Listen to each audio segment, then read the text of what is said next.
What becomes more and more evident in this realignment landscape of college football is that you can't believe everything you hear, but also you can't necessarily discard everything you hear.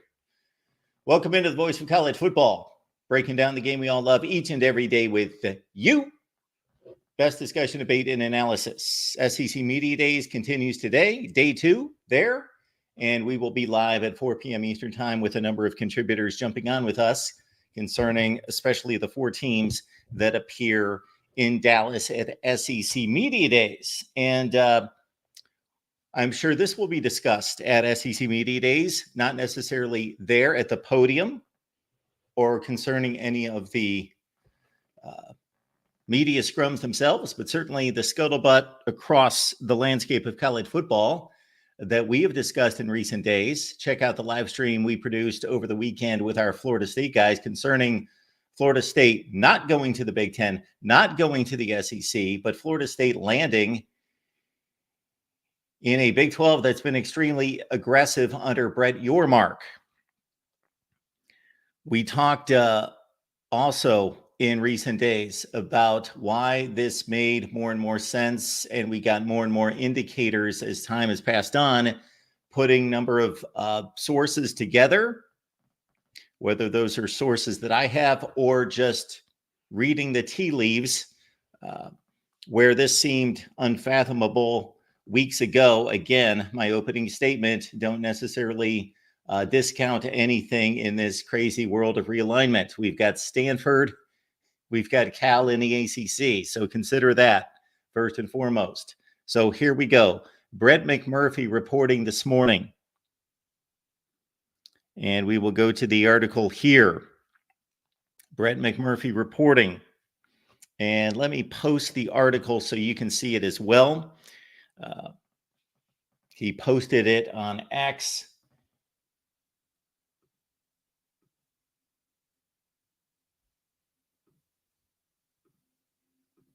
And then I will let you know why this doesn't necessarily make sense, but could be the result. So again, there it is from Brett McMurphy, who states, Florida State likely will not have a spot in the Big Ten or the SEC if it's successful in leaving the ACC and the ACC stays intact, sources told Action Network.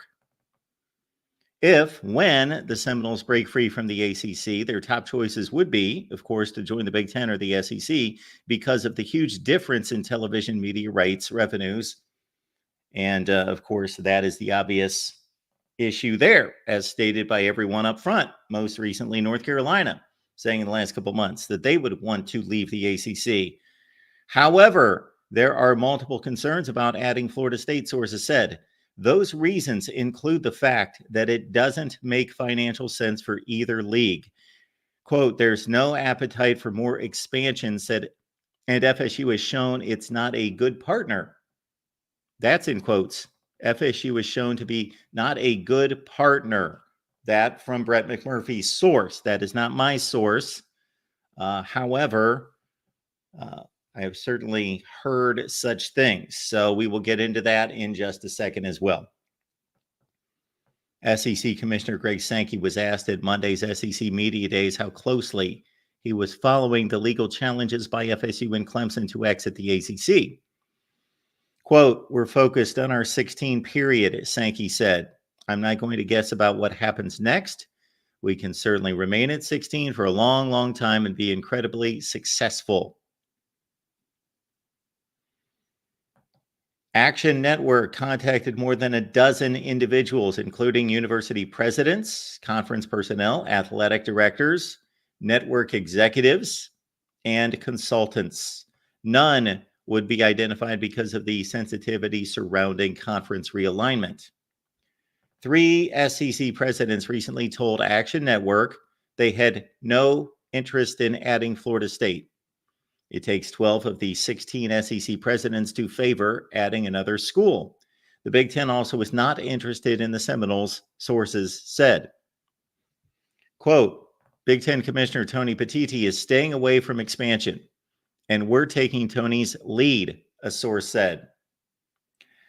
Another source, quote, why would anyone want to expedite more chaos by adding Florida State? One source, however, cautioned, quote, never say never about Florida State going to the Big Ten because there could be a path if the ACC disintegrates. Quote, there is no appetite among the presidents unless there is some catastrophic development with the ACC, and it forces the Big Ten into a decision.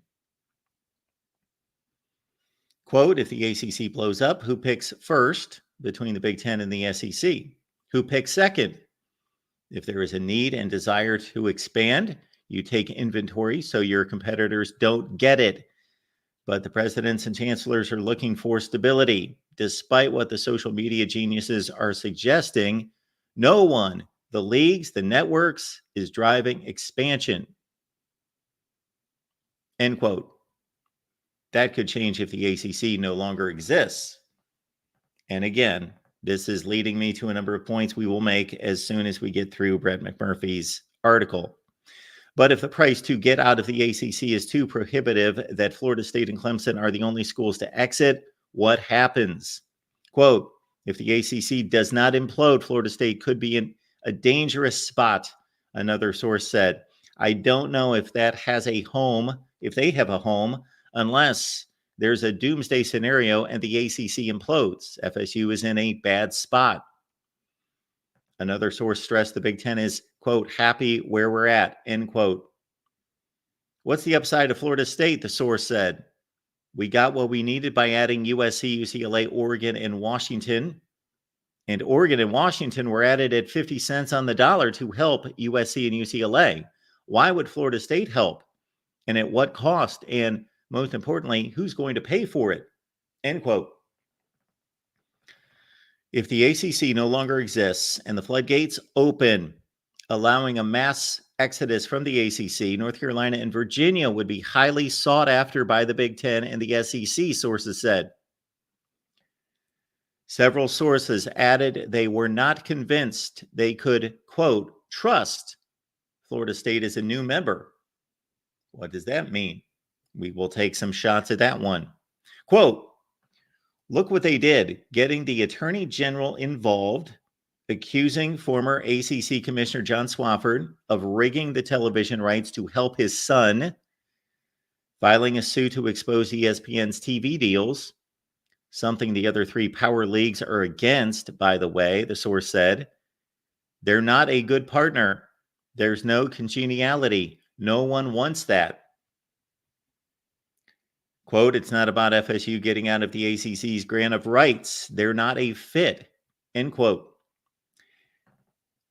Added another Big Ten source, there are too many negatives. They've proven to be a disruptive partner.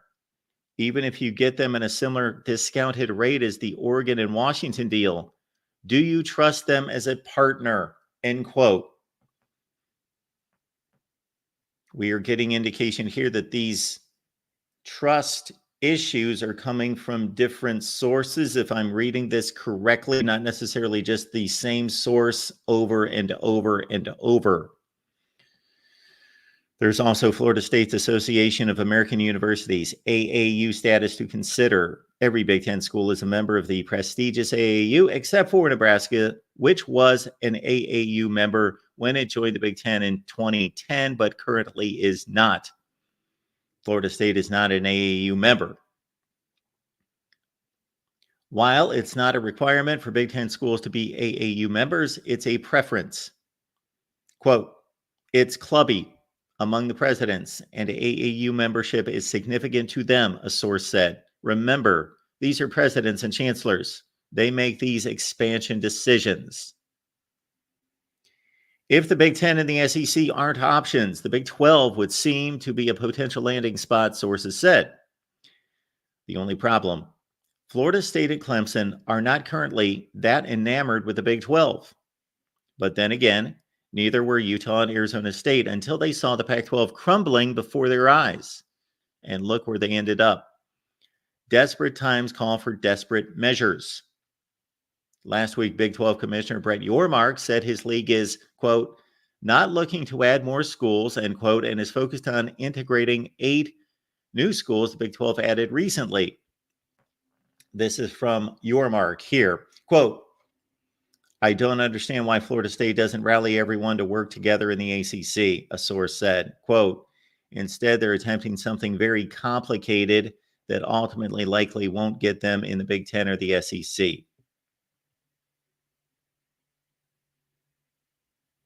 FSU and Clemson not getting an invite to the Big Ten or the SEC. That's not the sentiment of several individuals on social media who defiantly tweet almost daily that both schools are a lock for the Big Ten. Quote, the challenge with what's online and on social media is those guys have a lot of time on their hands, a source said. How do they get away with the nonsense? Are they right sometimes? What's the saying? A broken clock is right twice a day. Is it possible Florida State and or Clemson actually could file multiple lawsuits and spend millions, potentially hundreds of millions of dollars on legal and exit fees to leave the ACC and not have a new home in college football's unpredictable future? Nothing is certain except for the uncertainty. Never say never, a Big Ten source said. Quote, but the current sentiment is no for Florida State. So things change, things are fluid. However, right now, as this reads, according to sources, which we can always speculate about sources, we can also question sources. However, when the sources, as stated by Brett McMurphy, include university presidents, then that's when I tend to listen. Maybe so, but at the SEC's May spring meetings in Destin, Florida, I talked to an SEC president about the league's new logo, 16 teams in a circular formation. I asked if there was room for more. The president said, quote, there's always room for more. If so, when and for who? Appreciate you being here at the Voice of College Football. We're going live because reports are coming out from Brett McMurphy, Action Network, that the Big Ten and the SEC are currently passing on Florida State. That's not official. That is not from the league. That is not confirmed. That is Brett McMurphy's sources saying, and those being university presidents within the SEC and the Big Ten in particular, and other sources, but those guys in particular, that Florida State is all of these things we just mentioned that we will comb through here. Appreciate your comments and questions. We will get to them.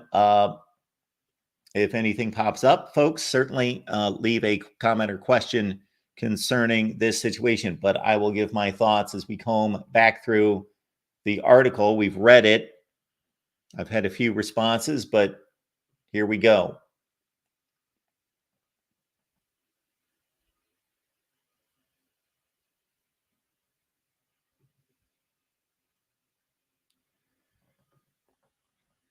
So one would be that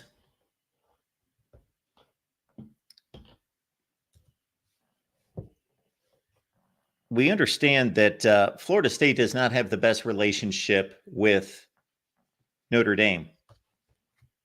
Why is that key? What does Notre Dame have to do with it? Well, the Big Ten is going to drop everything. They're going to drop everything if Notre Dame is involved. If Notre Dame's a possibility, and Notre Dame is a possibility for the Big Ten, there is a connection there. There are strong ties, all the things that we've talked about for years concerning Notre Dame and why it would make sense for Notre Dame to join the Big Ten.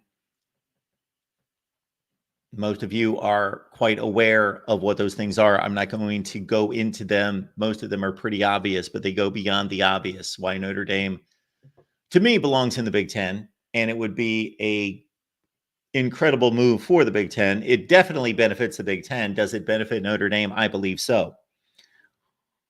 How close are they?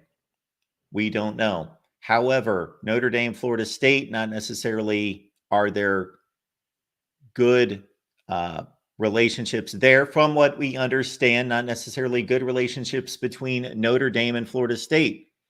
So possibly, I'm saying possibly Notre Dame has said, Big Ten, If Florida State's part of this, we will not be part of this. Or maybe they've been a little bit more subtle to say, you understand our relationship with Florida State. That's all we're saying. You understand our relationship with Florida State, and we want to be confident and we want to be going forward with a positive working relationship. And therefore, Florida State's not a good fit for us. So again, Notre Dame, Florida State, not on the best of terms. Notre Dame, the number one target of everyone, but especially the Big Ten. So there you go there.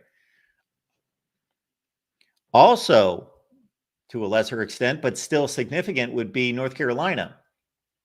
They do not have, again, this is not me talking to university presidents directly, but this is me piecing together a number of indicators across the landscape of college football, college athletics in recent years, that North Carolina and Florida State, not necessarily on the best terms. And who would be the number 2 selection for the Big Ten? Be North Carolina. North Carolina has emerged in all of this. Us football nerds, football heads would go, well, the best 2 schools on the landscape that are available are Florida State and Clemson. By far, they're the 2 best. But when you put it all together, especially when the Big Ten prioritizes what they prioritize, which football, of course, is way up the list. And football, when I mean football, talking about football popularity, football influence, football media, football streaming in the future, football markets, population, Rutgers, Maryland, a decade ago. So for the Big Ten, when you put together the football, when you put together especially the state of North Carolina being a thriving state in which could be up for grabs if the ACC falters, or if at least North Carolina, as stated a few months ago by their athletic director, wants out of the ACC, then that is prime real estate for the Big Ten or the SEC to swoop in and grab the flagship school, the land grant school of the state. Boom, North Carolina. The academics are ridiculously good, top 20 in the nation.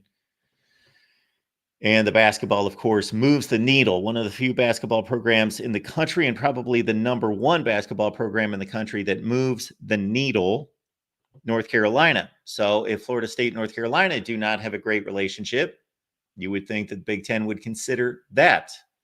And whether that's been stated directly by North Carolina to the Big Ten, these schools could not be negotiating based on legal contracts that they've signed, cannot be discussing this first and second party. Third party, they get around this in certain ways. I truly don't think that Florida State would spend hundreds of millions of dollars. The legal fees just have to be astronomical, and then risk their status in college athletics, college football in particular, to get out of the ACC if they did not believe that they had a place in the Big Ten or the SEC. I don't think they just assumed that, but I also don't think that they could have received a guarantee from either league because that would not be above board at this place. So they were confident. And maybe they will still land in the Big Ten or the SEC. We are simply presenting Brett McMurphy's article from today, but also, again, this goes in line with some things that I've been saying recently that you've heard here at the Voice of College Football, and also some discussions that I've had with some folks concerning these relationships and the likelihood of Florida State being passed by the Big Ten or the SEC. The pros on the Florida State side to either conference are obvious. Florida State is one of the most watched brands in college football. Even when they were down, they were able to sustain strong TV ratings. And then now that they've been good for 2 seasons, the TV ratings have followed. They are not Alabama. They are not Ohio State. They are not Michigan when it comes to TV ratings. They are not Notre Dame, but they are certainly in the top 10 range. So they move the needle. People watch Florida State football. They are the number one draw in the ACC. How that affects a TV contract is pure speculation. It's estimation. Let's call it that. It's more estimation than really knowing. Okay, what would a Fox, NBC, CBS partners with the Big Ten? What would they say about Florida State and adding Florida State? Well, they've already wrapped up a deal that took tons of work and calculations to determine the worth of the Big Ten and estimated worth of the Big Ten, projecting ahead 7 years. They just signed that contract, and it's only 1 year old.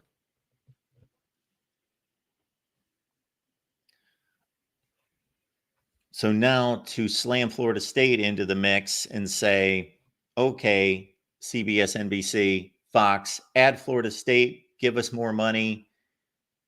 There are only so many time slots. Now, what we saw last season was the Big Ten was hurting to a certain extent, even though they had all that money in their pocket from the addition of CBS and NBC.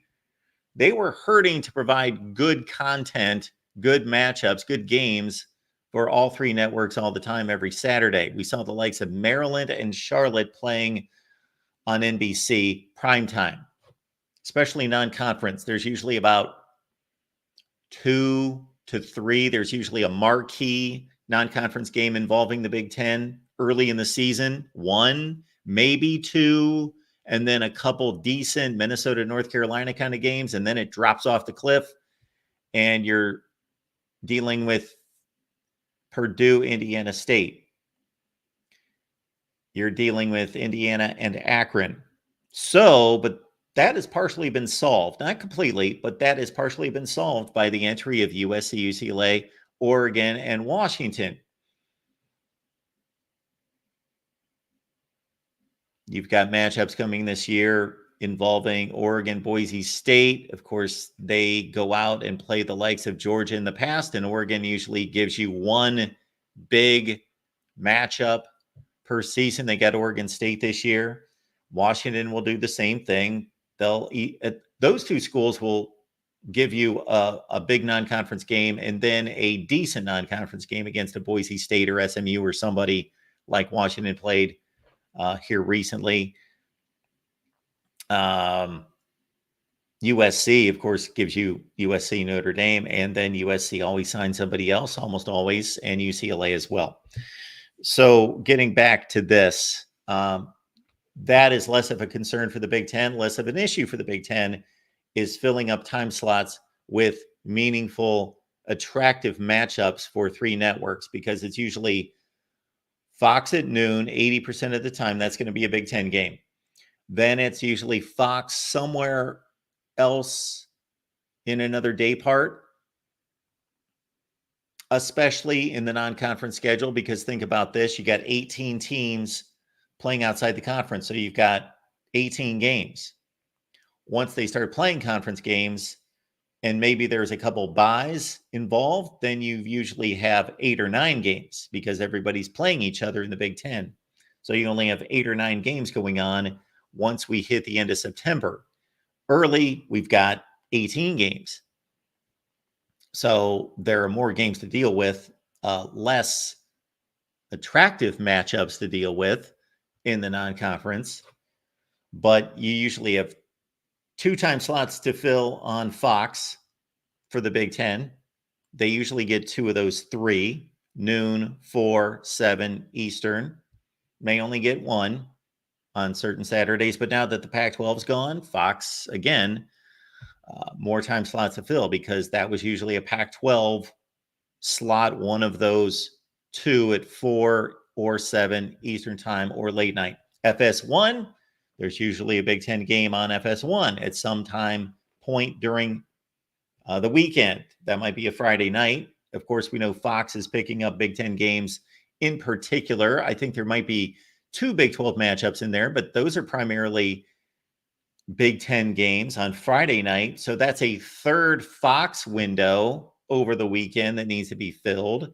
And then you've got, let's say, one from FS1. That's it on Saturday.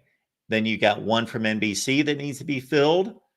And you've got one from CBS. So there's 6 windows, if I'm counting correctly, that Fox, FS1, CBS, and NBC need to fill. 6.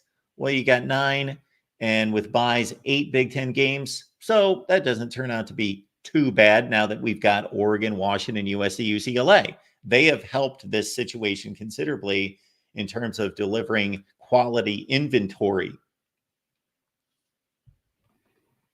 So there is less need for Florida State by the Big Ten.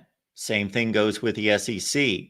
I thought McMurphy made a great point. I think it could have been actually explained a little bit further to make it an obvious point that look at what Florida State is currently doing to the ACC and by extension ESPN as we shift this to the SEC.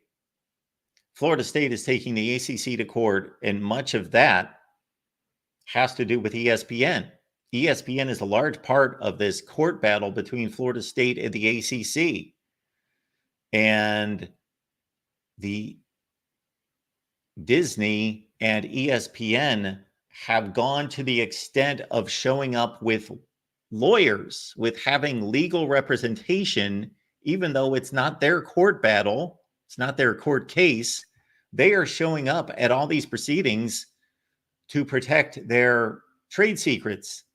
So they are having somebody on site in North Carolina, because that's the location for one of these cases. And then, of course, the countersuit is in Florida with the ACC, or the Florida State with the initial suit in Florida against the ACC. The ACC countersued in the state of North Carolina. And ESPN has gone to the measure of paying a lot of money to have legal representation at those cases. So think about that. And Florida State is taking this all out on the ACC and on ESPN. Well, who's at the SEC's main partner? Their only partner. It's ESPN.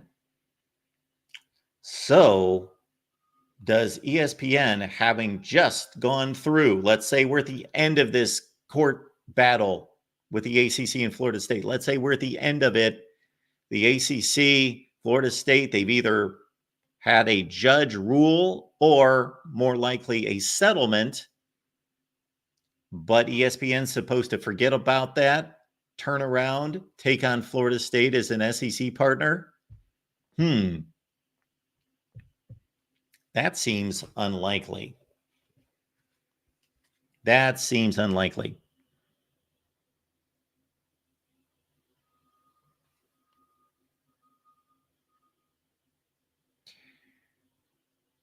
I have not been able to find it online. I think it's out there, where former Notre Dame athletic director, let's get back to Notre Dame. We talked about Notre Dame and the relationship there with Florida State, and Notre Dame obviously being the kingpin in all this and wanted by the Big Ten, where Jack Swarbrick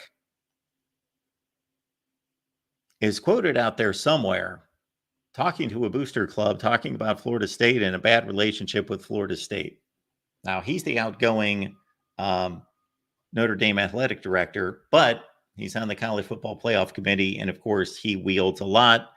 And you would not expect that situation necessarily to change just because he's moved on. North Carolina appears to be number one on the SEC's radar, and could be, in a sense, if Notre Dame holds out, which they, of course, are. They want to be independent.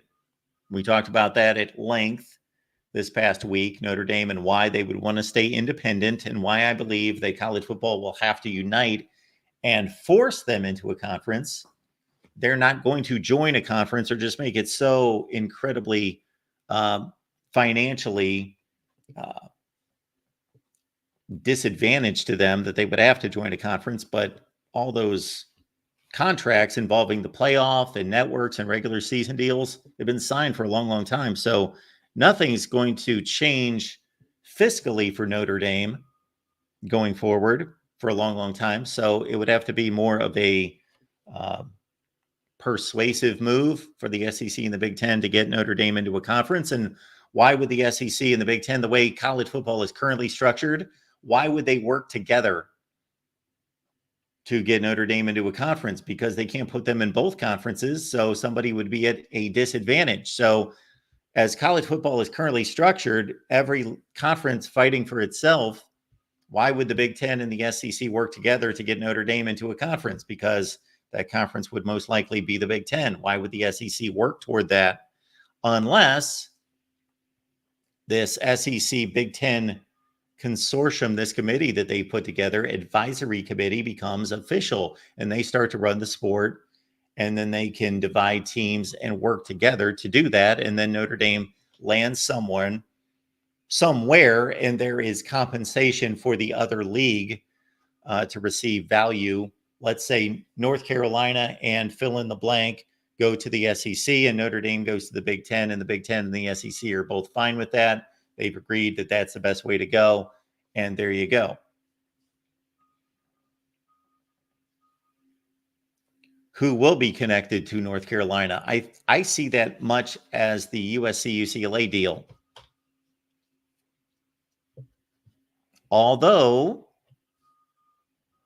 I'm going to go against my narrative here to a certain extent. So to be fair,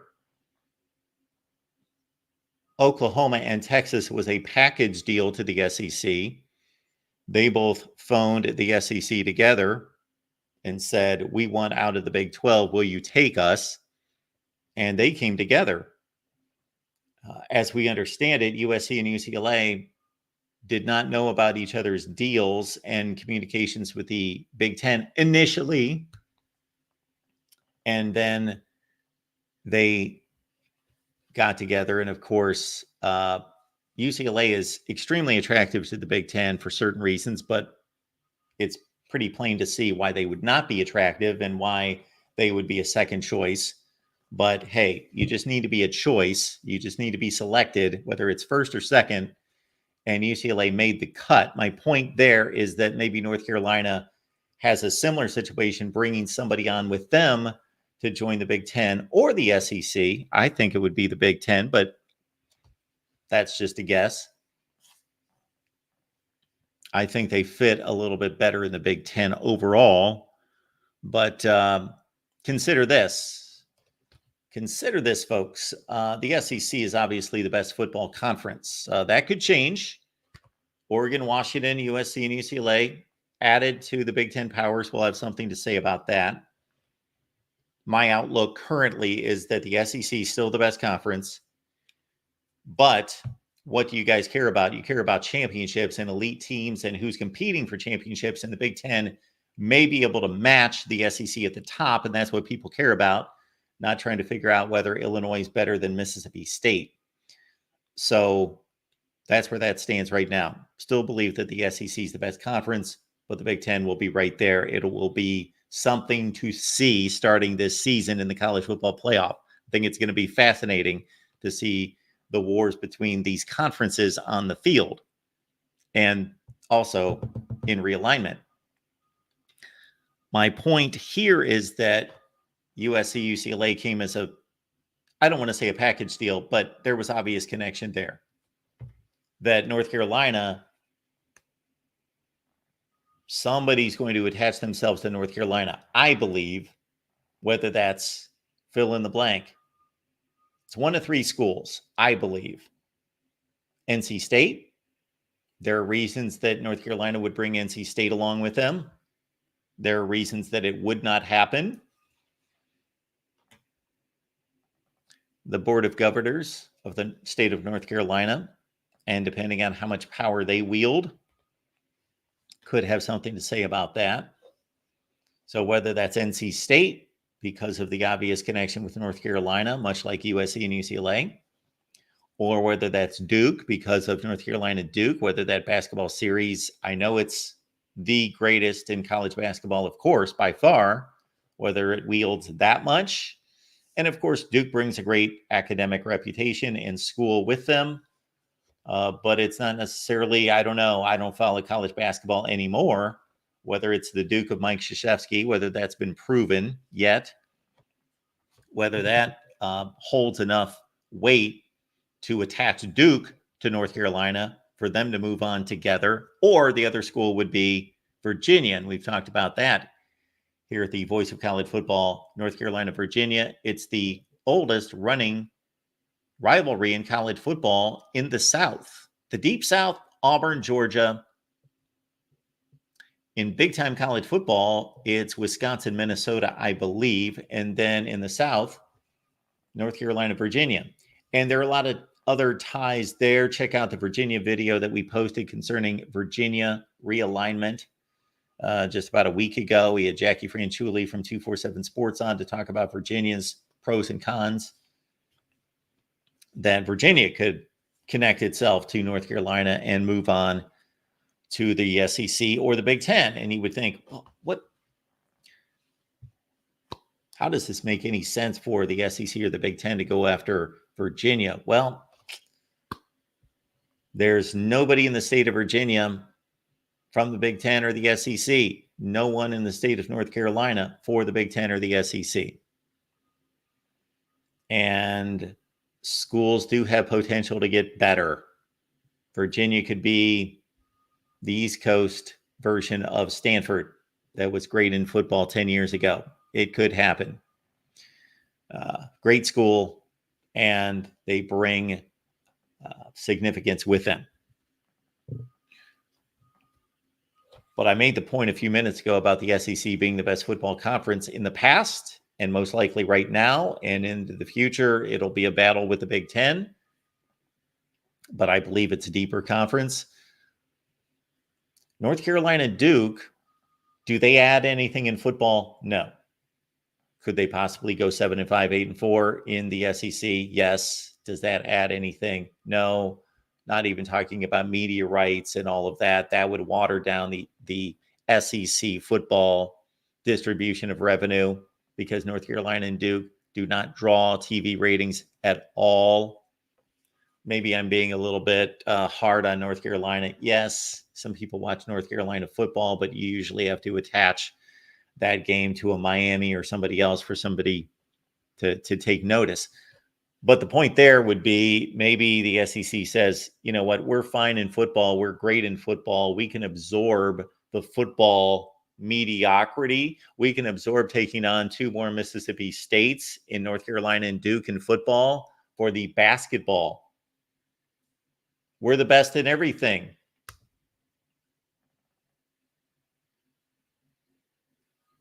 We are the best in everything. Might not be the best in basketball. And if you look over the landscape of college athletics, and I don't follow it like I used to when I had to cover it all the way down to gymnastics and softball, but the SEC is pretty much the best in everything except men's college basketball. They bring on Duke and North Carolina, and the SEC wants to be the best in everything. That could be something there. We talked about relationships, and many of you have just joined us. So we've been on about 45 minutes. So keep in mind, most of the major points were made early. We went through the Brett McMurphy article that was released on Action Network, and we read through it. And now I'm going through my points that have to deal with all the things involving money, media influence, football, basketball, even at times, depending on pretty much North Carolina with basketball, Duke, if they get attached to North Carolina. But again, strong quotes in this McMurphy article coming from Big Ten and SEC presidents involving Florida State not being an attractive school, not because they're not an attractive football program or a school. It's a good school. Florida State would rank roughly in the middle of the Big Ten. The lauded academically fluent Big Ten, the almighty Big Ten, and their academic status, Florida State would be mid-tier in the Big Ten. So that's not a problem. AAU, is that a problem? It was mentioned in the article. However, I tend to, not being an expert on AAU status and what it takes, but I know that Florida State's working toward it. I know in the last round that they were a finalist, that there were 17 finalists. Notre Dame and Notre Dame and Miami received AAU status in this latest round. As I understand it, there is not a structure or a plan, a schedule for AAU status review. It's not like they do it every 4 years and you can't otherwise break into the AAU. It's sporadic. I looked at a few listings of when AAU status has been reviewed, and it's like 2 years later, then 7 years later, then 9 years later, and then like the next year. So they obviously do it when they believe that it's justified. And Florida State is working toward that. They were a finalist last year. If the Big Ten by faith would go out and bring in Florida State and say, you're not AAU, but you were a finalist last time, and now you're connected to us.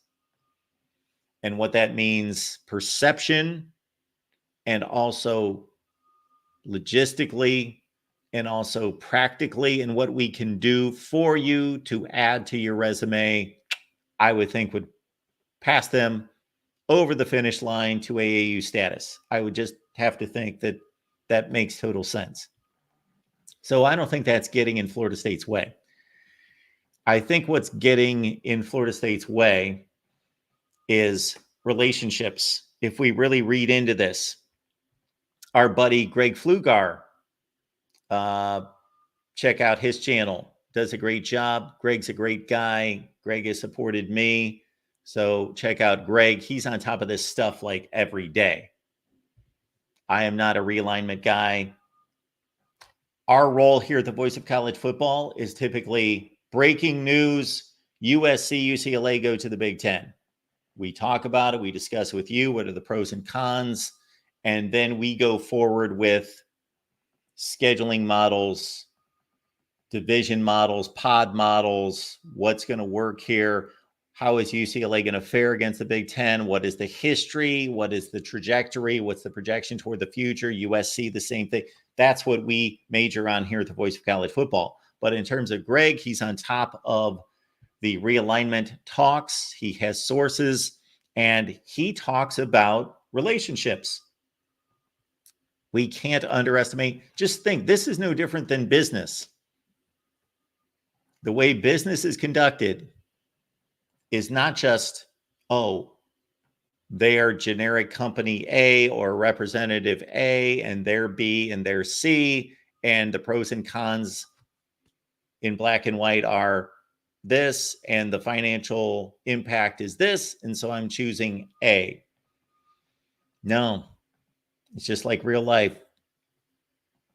You make deals with the people that you are comfortable with, the people that make you feel confident, whom you can trust, whether that's founded, whether that's legitimate, confirmed trust, or it's just a feeling, a vibe. So those relationships count. These presidents have been, you do not become the president at a major university by shielding yourself in a ivory tower. Now, that might be the perception in terms of in a number of ways, but not involving relationships. You have risen to that status by building good relationships, not just because you're so smart. And also, you did not become the president of a major university just like that. You didn't rise from driving a truck to being university president. You have been university president at a number of stops, or within the hierarchy of other major universities. And so you've proven yourself there. You made relationships there, made contacts, forged those relationships, fostered those relationships, developed them, continued them. And now you arrive as the university president at the University of Michigan, the University of Illinois, fill in the blank, and you have a 25-year history of relationship building, and most of them are probably good for you to get to the place where you are, but there are some that aren't good. We get indication from this Brett McMurphy article that Florida State does not have some good relationships out there. And then putting that together with some of the things that I've seen, it was generic. It was generically stated in the McMurphy article concerning Florida State's bad relationships.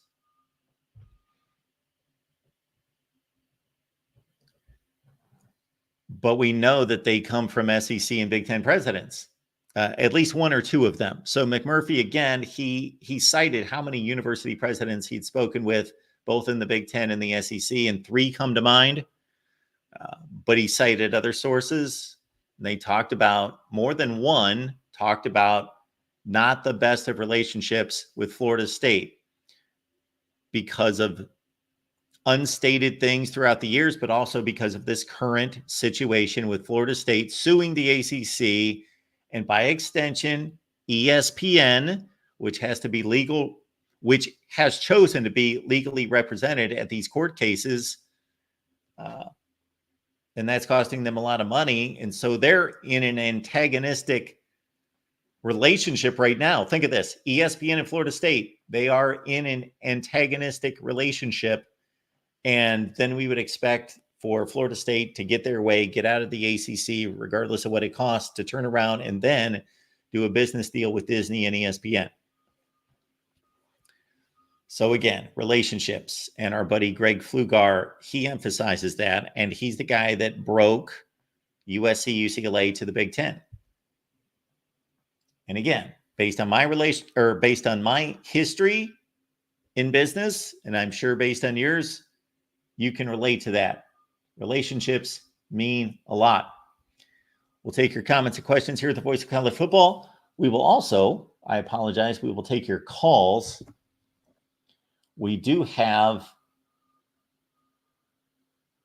an appointment with one Phil Steele coming up at noon Eastern time, so you will not see that live. We're going to record with Phil Steele. I'm looking forward to that conversation, of course.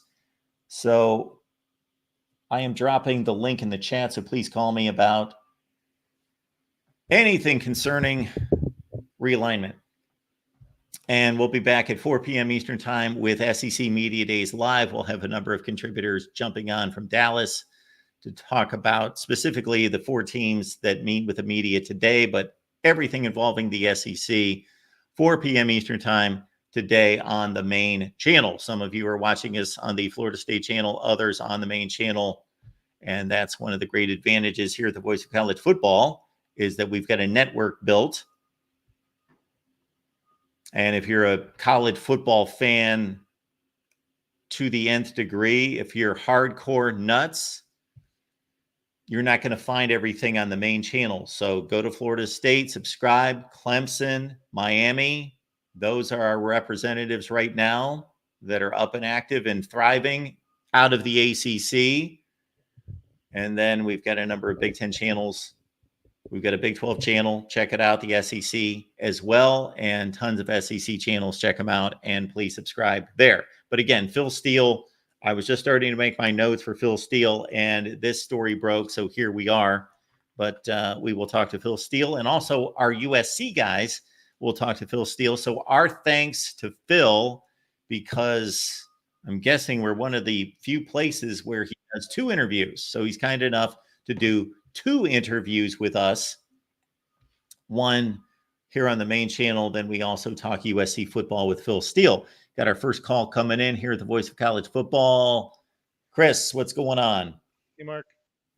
How are you? I missed most of your show. I'm sorry. That's all right. So they were trying to find their way into the SEC. Was that kind of the idea? Out of the ACC and into the SEC? Florida State is, yes, in court with the ACC, trying to get out of the ACC for money reasons primarily. and they want to get into either the Big Ten or the SEC. We have, I don't want to say we've reported in recent weeks, but we have certainly used our sources and some other indicators online to talk about the Big 12 in recent days, whether that's ridiculous or it's substantiated in some way and valid. And this morning, Brett McMurphy came out with an article that says, citing a lot of sources from the SEC and the Big Ten that say that they are passing on Florida State, which would lead us to believe that the Florida State Seminoles will have to land in the Big 12. Well, okay, so they're not committed to the ACC then. I thought they were still there in the ACC. They're in court. Again, they are suing the ACC. Oh, I see. No, they're not committed to them. They have sued them. So when you sue someone to get out of a contract to leave the conference, you are not committed to them. So they're Uh, spending hundreds of millions of dollars to get out of the ACC. from my perspective, and you can weigh that into consideration whether my perspective is valid or not, but for them to move from the ACC to the Big 12 would be kind of a lateral move, I think, Mark. I don't think that's a step Yes, up or down. I So agree it with you. wouldn't. Well, okay, so I'm not sure that there's an advantage maybe to doing that, other Well, than that's what makes this story somewhat interesting is we don't know if they assumed that the SEC or the Big Ten wanted them or something changed. Uh, and I understand from a football standpoint and a money stand, a media standpoint, why there would be some assumption that the Big Ten or the SEC would want Florida State. I think the way most college football fans think, it's just, yeah, you're going to add a top 10 brand. Of course, the Big Ten or the SEC would want Florida State, but there's more to it than that. So you're right. It would be a lateral move on the surface unless the Big 12 gets a private equity firm on board, which they're talking about, or gets naming rights to the league, which they're talking about, which would bring in hundreds of millions, if not billions of dollars. And then maybe they make it advantageous for Florida State to join the league. I don't know if you remember, I kind of did a survey, I guess, of the way those conferences compare. I kind of put the just because of the fact that they're so close in how they compare to each other. I kind of put the Big 12 and the ACC together into one kind of category, I guess, that seems to fit for almost any team that's in there. I know that they've added a couple teams recently, or they added those teams from the what was it, the American, and then I guess SMU was another team I think that was.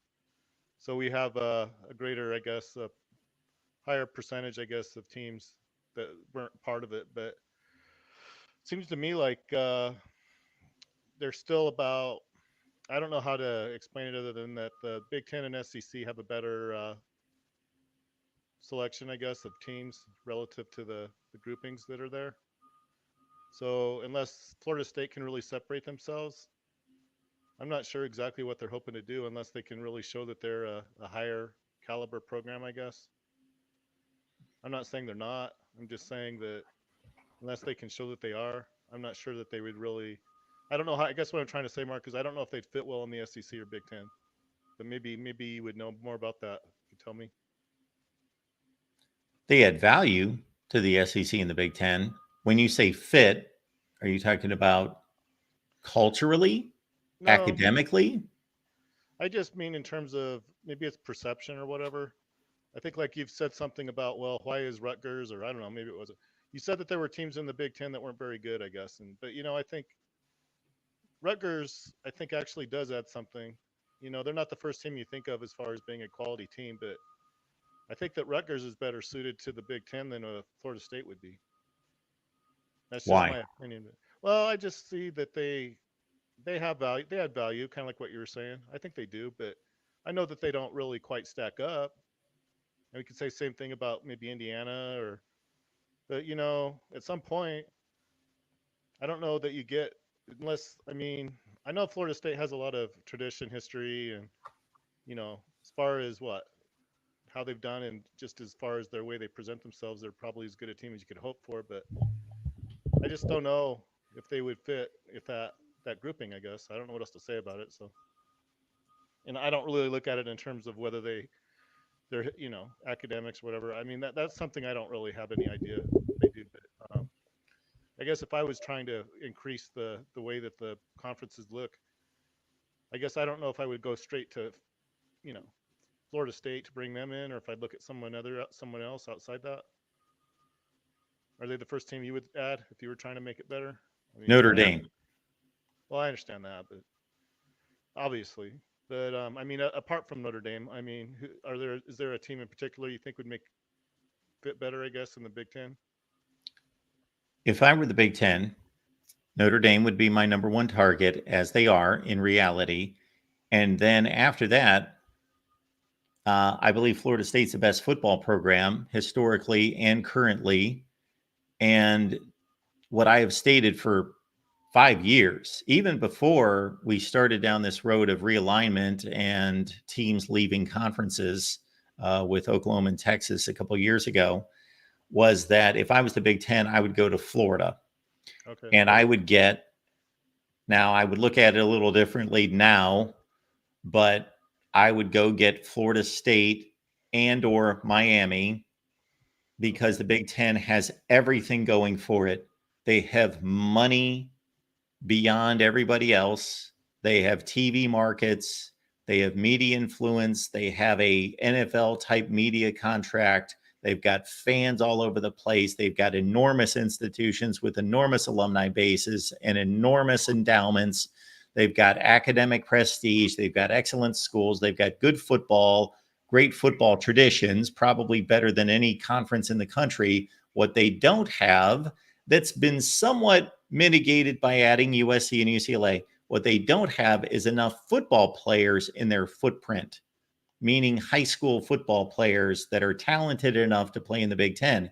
That's why I would go to Florida, because there's really only one school in the Big Ten that goes to Florida and gets top level players, and that's Ohio State. Nobody else in the Big Ten can go to Florida and consistently get highly rated players out of Florida. And I think by going to get Florida State and or Miami, that you put a foothold and you plant a flag in Florida and you help your recruiting. Well, I mean, I understand sort of what you're trying to say. So it's like you're trying to expand what the the extent to which the Big Ten maybe is able to portray themselves over a wider course of they would extend themselves out all the way out to Florida, I guess. But I still kind of look at it maybe like by trying to reach out to a quality school like Florida State. I kind of think that that's if it makes the conference better, it makes a lot of sense. But in my opinion, I mean, it wouldn't make it worse. I understand that, but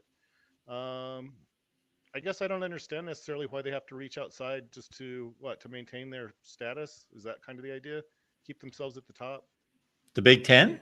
Well, just yeah, Well, or well, I mean, The Big Ten is not necessarily doing that right now, nor the SEC. Maybe they've settled where they want to be for the time being.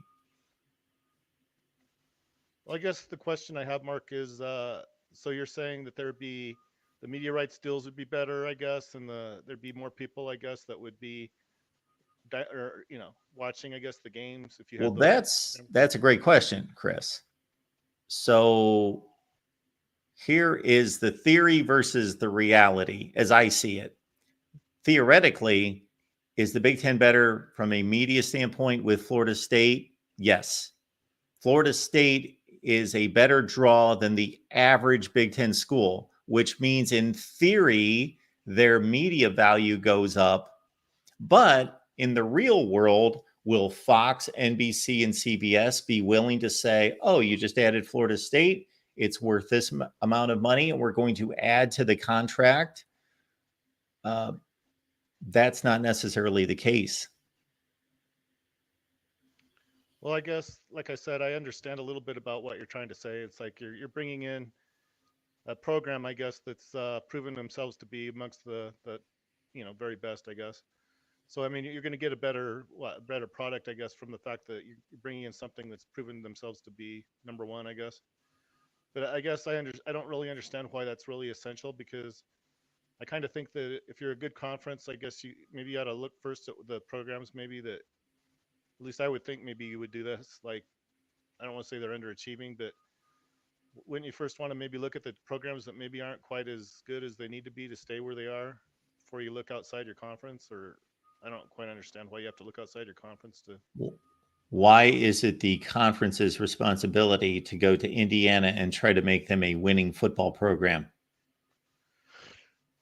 Um, well, that's not exactly what I was trying to say, but I guess I would think the first thing you would do is kind of look inside your see make sure everybody is doing where they need to be before you look outside first. I mean, I guess that's all I'm trying to say is you look first down the inside, then maybe start looking on the outside. I don't know. So you bring in Florida State, okay? Really, you're just I mean, you're making your conference better, but you're also kind of like it's kind of like robbing Peter to pay Paul a little bit. It's like you're making your conference better, and I mean, by no doubt, it would make the conference probably a little bit more substantial. But I don't know. It's like addition by subtraction in a way. So now what? So now you don't have to worry about Florida State as being a competitor, I guess. I don't understand why we have to do that. I can't understand why you can't just leave things kind of where they are and just let Florida State do what they want to do, I guess.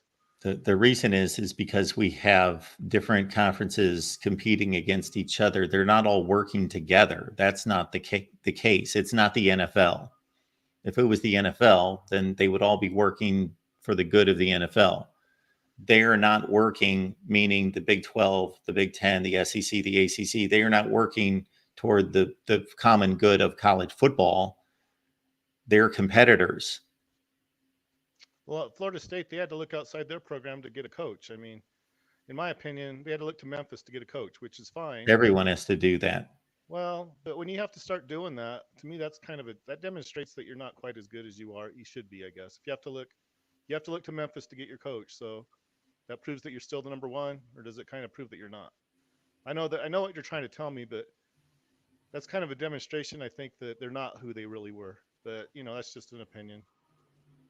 They got a good coach from Memphis. I mean, he's done pretty well, so I guess they did the right thing. But I think it's more a demonstration of why Memphis is better. But whatever. That's just my opinion. I don't know that I'm right about it. And they kind of look towards Memphis to get and they got the right guy, I guess. But you're having to look outside your program to make yourself better. And to me, and when you start having to do that, I know that everybody maybe does it, but I don't know if that's really the right approach, though. That's You what I just don't. said that everybody does it. It's impossible to hire within your own program all the time. Well, Colorado looked outside their program, and I don't know that they were that much better with. Everybody has looked outside their program to hire a head coach. Was Colorado even any better? I mean, I don't even know if they were even any better. They were about the same. They had Well, their different coach coaches. has only had 1 year. So we'll see if Well, they're better. Let's not drift off into the weeds concerning hiring of head coaches. It's ridiculous to talk about it not being advantageous to go outside your program to hire a head coach because every school has done it. Every school in the country multiple times. yeah, but they weren't that. I mean, they probably were better, but they weren't. They weren't so much better that it's like, oh, I'm sure glad they looked out. Why can't they? I don't They understand. all go outside their school to hire head coaches. Well, So some succeed, others don't succeed. I don't know that he didn't succeed. I just didn't see that they were that much better. But Okay. All right, Chris. Anything else on this topic? well, I just that last part I was going to explain to you again was the way I see it is you have the Big Ten SEC at the very top, and then kind of have a little separation there, and then you have the ACC Big 12. So you kind of have two tiers there, and then there's another separation, and you have everybody else. I've already Yeah. told you all about it, but Yeah, yeah. So, that's well, when they bring in so if they're going to bring in those, they're looking in the right place if that's what they want to do, but they shouldn't just limit it to one team. They should probably be looking at maybe even merging those two together, and then you get a bigger subset, I guess, of programs. Put them all together instead of looking to just like one team. the Big 12 and the ACC putting all their teams together. No, well, they're kind of together anyway. That's kind of why I don't understand why they're trying to leave the ACC. I kind of feel like if they moved to the Big 12, that wouldn't really do anything. But yeah, if they want to move up, definitely. If they want to move up, that's where they should go. Is the big. So that's kind of what it's all about. If you want to move up, you have to join either the Big 10 or the SEC. There you go. Really do it. You answered everything right there. And Notre Dame's independent, so I don't know why. Why do they have to join a conference? They don't. That's Okay, why they have not. well, they're already in the top group. Even without being in it, they're part of it. That's it. All right, Chris. Thanks, Mark. Have a good day. Appreciate you being here. You too. Bye. Bye. All right, folks. The link's in the chat if you'd like to join us here at the Voice of College Football. The Amazon link's in the description section of all the videos. So keep in mind when you shop on Amazon, please use the link. When you think Amazon, you're going on Amazon, think the Voice of College Football. Amazon, Voice of College Football. Go get the link. Boom. That's the one way you can contribute to the Voice of College Football without spending a penny. Let Amazon contribute to us. You are forcing Amazon to contribute to the Voice of College Football on your behalf. Think of it that way. Amazon, last I checked, is worth $1.7 trillion.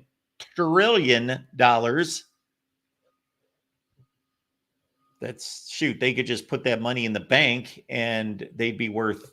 So it's probably exponentially been hiked since then, since the last time I saw that number. So they're worth $2 trillion. And they can give some of that to the Voice of College Football. So let's say you spend $100 on Amazon. Why send them $100?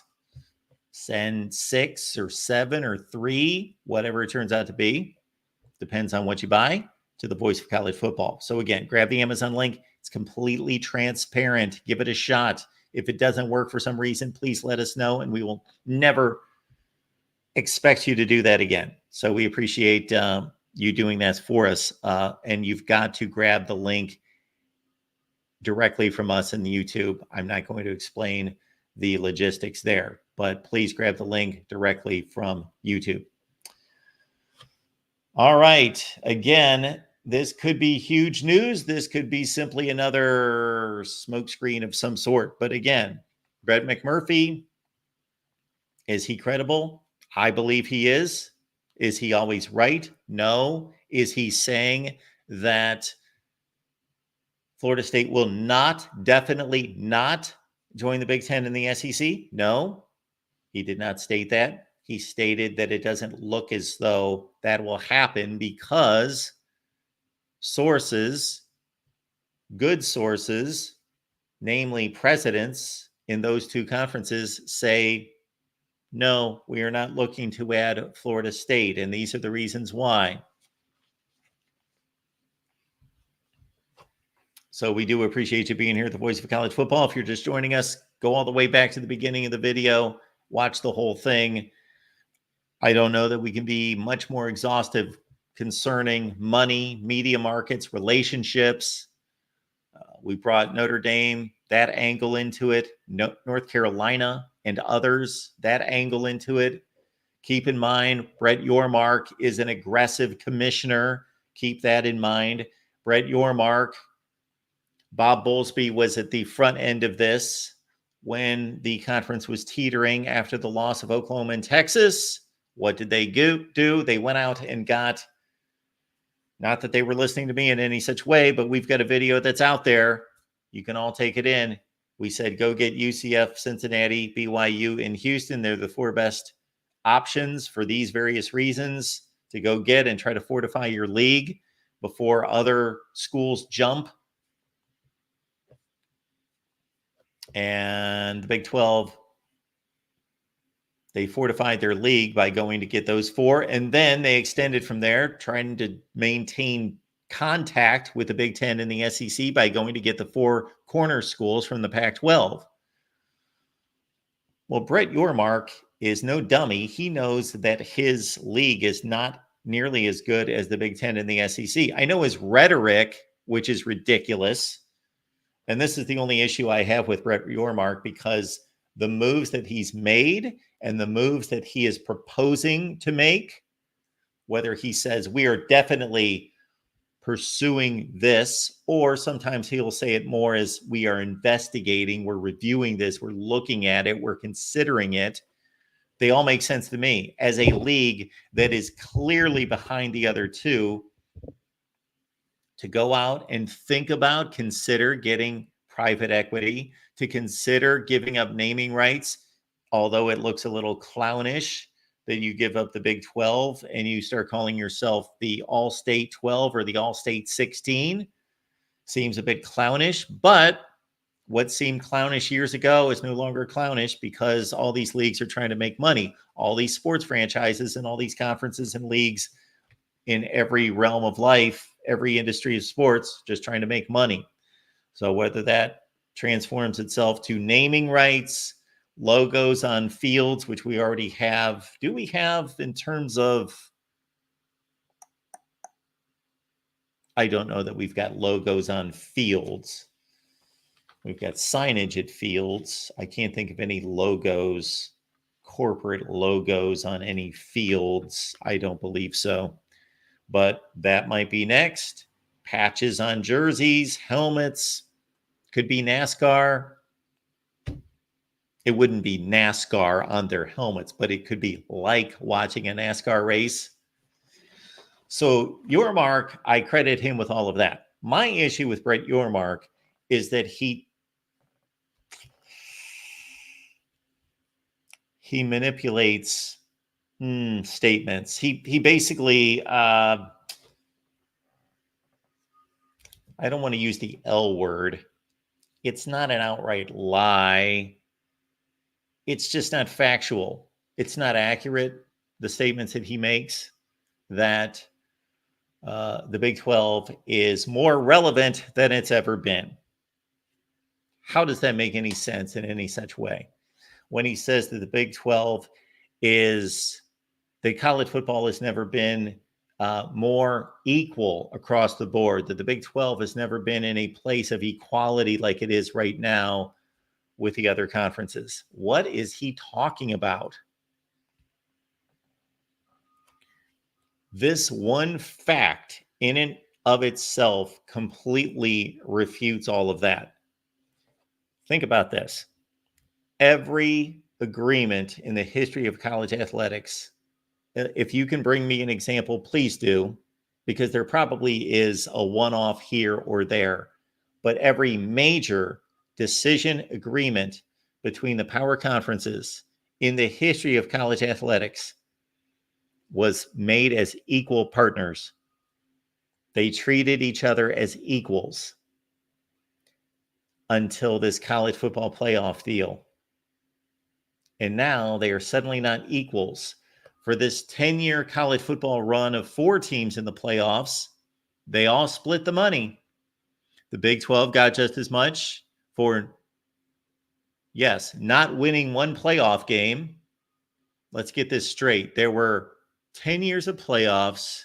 There are 3 wins per season, correct? So there were 39 games won in the college football playoff era, the 4-team era. 39 games won because there's 3 won each season, 2 semifinal games and a championship game. And the Big 12 won 0, correct? Texas 0-1, Oklahoma 0-4,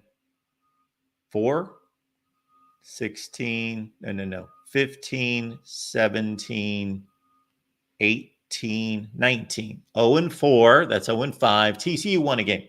Sorry. I'm sure some people are screaming at me right now. TCU beat Michigan. Okay. Then they lost to Georgia. So we're at 1-6, and that's it. Okay. So they won 1. The other 4 conferences won 38. The Big 12 won 1.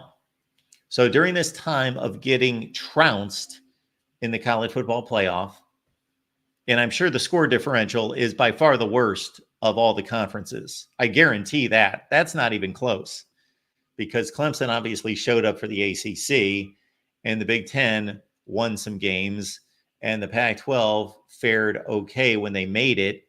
Basically, Oregon made a championship game. Washington made a championship game. So anyway, the Big 12, there's no doubt, they've got the worst winning percentage and the worst score differential. Clearly, they were competitive once out of 7 games. No, Texas, twice out of 7 games. My point being that although they were inferior during those 10 years, they got an equal share of the playoff pool. Now, going forward, the SEC and the Big Ten said, no, no, no, no, no, no, no, no, no, no, no, no, no. We're already better. And now we're going to be even better because we have added 6 schools that are much better than the 4 this year and the 4 the year before that you added. We're way better now. Plus, that doesn't even matter. It only matters who watches the games and why they watch. They watch because Alabama's on the field, Ohio State's on the field, Michigan's on the field. We know which brands bring the viewership. There are no brands in the Big 12 anymore that bring viewership. If we took a poll of all of you right now of who are the brands in the Big 12 and what is their order of attractiveness in drawing viewership? Who's number 1? Well, Colorado was last year. They're a one-off. They're a different situation. Is that going to extend and sustain? I don't know. Depends on how good they are. But it's not going to sustain itself to the degree of last year, going 4-8 and drawing 10 million people in certain games. No. But Colorado's they're the number 1 draw in the Big 12 right now. It's not even close. But I mean a sustained draw. What have these programs brought in terms of TV viewership through the years? They're inseparable. The separation is minuscule. Is it Kansas State? Is it Oklahoma State? Is it Utah? Is it West Virginia? The answer is it doesn't matter, and it's so close, and it's so insignificant, and none of them are anywhere close to the draw of the top teams in the SEC and the Big Ten. So people will watch the college football playoff because the best teams and the best brands are in the SEC and the Big Ten. Therefore, the deal was struck the way it was struck, 58% for the SEC and the Big Ten, 32% for the ACC and the Big 12, and then that takes us to 90%, and then it's this calculation between Notre Dame and the Group of 5. Group of 5 gets like 2%, and Notre Dame gets like 8%, whatever it is, something like that. Notre Dame gets the same slice as Big 12 and ACC teams, 12 to 13 million per season, even if they don't make the playoff. So Notre Dame's got a better deal than the ACC and the Big 12 concerning the playoff. But my point is that obviously the power structure is evident to everyone. This is not a knock against the Big 12, but it's simple mathematics. You don't have the brands to bring to the table to demand as much money or anywhere close to as much money as the Big Ten and the SEC. So Brett Yormark, don't lie to us about that. You're doing a great job. You're doing everything you can. I think you're doing an exceptional job from what I can tell. You're creative. You're thinking outside the box. You're doing everything conceivable to try to keep your league relevant and within striking distance of the other 2 conferences. And shoot, if you get Clemson and Florida State, woo, that's not a game changer like it's going to elevate the Big 12 to SEC and Big 10. But then that gives them 2 programs that have shown that they can compete with the best of the SEC and the Big 10. Right now, there's nobody in the Big 12 that can compete with the SEC and the Big 10. The top of the league, if the SEC and the Big 10 if their best teams, when they're elite, are 10s, then the Big 12's best are 6s. They get Clemson and Florida State. No, I don't think Clemson and Florida State elevate the Big 12 to match Ohio State, Michigan, Penn State, Wisconsin, Oregon, USC, etc. or match Alabama, Georgia, Tennessee, LSU, Texas A&M, Ole Miss, etc. Florida when they're good. Oklahoma, Texas. No, nowhere close. But those two schools have won national championships and competed at the highest level throughout their history. Nobody in the Big 12 has been able to do that. Certainly, if you would like to refute that, you can call me. So we got no comments or questions there in the chat. We appreciate you being here at the Voice of College Football. The call-in line going once, going twice, going 3 times. If you're just joining us, please go to the beginning of the live stream and check out it all from the start. I pretty much laid out the case. But then again, it starts with Brett McMurphy's reports. However, many of those, again, many of the points there are things that we've talked about in recent weeks based on my sources and also based on just reading the tea leaves and understanding the landscape. Relationships, folks, they are meaningful. That's one lesson in all of this. Relationships are meaningful in business. We'll see you at the SEC Media Days live coverage coming up at 4 p.m. Eastern time right here. We've got the Iowa show tonight at 5:30. We've got Nebraska at 7. We got the biggest 12 at 7:30. We've got Michigan at 8.